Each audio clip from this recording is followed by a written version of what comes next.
And Richard, what's going on, brother? Good, how are you? Good, thanks. So I know that many people would say that, and they would get confused on why you were addicted to heroin when you came from a good home. Can you explain that a bit? Yeah, the panel that we just had actually addressed that topic beautifully. I think in my experience in my life, there was a certain amount of pain or discomfort or a lack of ease that I wasn't equipped to handle. And you're right, you know, there wasn't any major trauma or abuse or anything that I can realistically point to and say that's the particular reason. But at the end of the day, curiosity led me to try every drug that I could get a hold of until I found one that made the pain go away. I know, as Denise mentioned, nobody wakes up and says, let's do this to myself, but I know that you overdosed. Can you tell me about that? A few times. The first time was in 2013, and then the last, well, hopefully last forever, was in 2017. Between those years, there were many attempts at trying to stop the drug use, trying to get clean, but yeah, something kept driving me back to using all over again. So I know that you've been sober for quite a period of time, living a great life. How do you combat that addiction issue now? What keeps you content? What keeps you connected and not feeling that disconnect and that discomfort on the inside?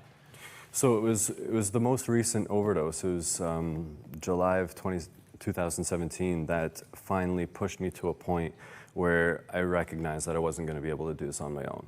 Up until that point, I still had an idea of how I wanted my life to look and how I thought I could figure it out. And I just reached a point where that broke, where that surrender happened, where I'd finally experienced it. It seemed like enough pain to finally say, okay, I need help. And I'd been reaching out to people, and I wasn't ready to accept that help until I got to that point. At that point, my life started to turn around because the people that were showing up there to help me were there all along. But I was now accepting their help. And through recovery-oriented communities and support groups and addictions counselors, I found a concept of God or spirit that I welcomed into my life. And quite fundamentally, that took away the pain way better than the drugs ever did.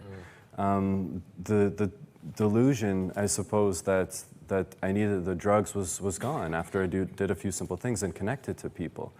So it's mostly through community. If I had to sum it up in one word, I was alone. And much of that was as a result of my own choices. And some of it may be due to circumstance or whatever else.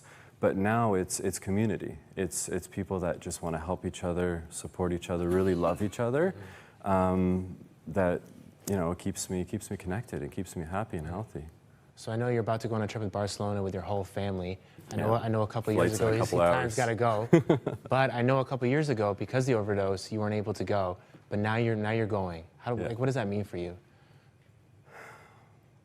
It's absolutely huge. I consider myself, among with so many other people, one of the many miracles. You know, when I finally conceded to recognizing that I wasn't going to be able to figure this out on my own, and I finally started to welcome people in, it's been absolutely beautiful. And it's remarkable that there's a quality of effortlessness now. Not to say I don't still try to make things happen, and at times there's going to be difficult moments, but for the most part, life is absolutely wonderful. What do you do in those difficult moments? Like, what practical steps do you have? Through prayer, through meditation, through yoga, through dance, through, you know, talking to someone, reaching out for help or reaching out to help. I see this exchange, the ability to give and receive, as both fundamentally important. So I consider that at any point in time, I'm either giving or receiving or kind of both, right? There's an exchange that happens, and there has to be someone on either side of that equation.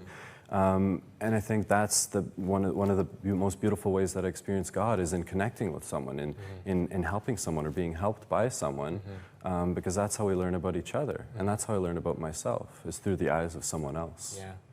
Well, Richard, you got to get on your flight. Next time we'll see you dance.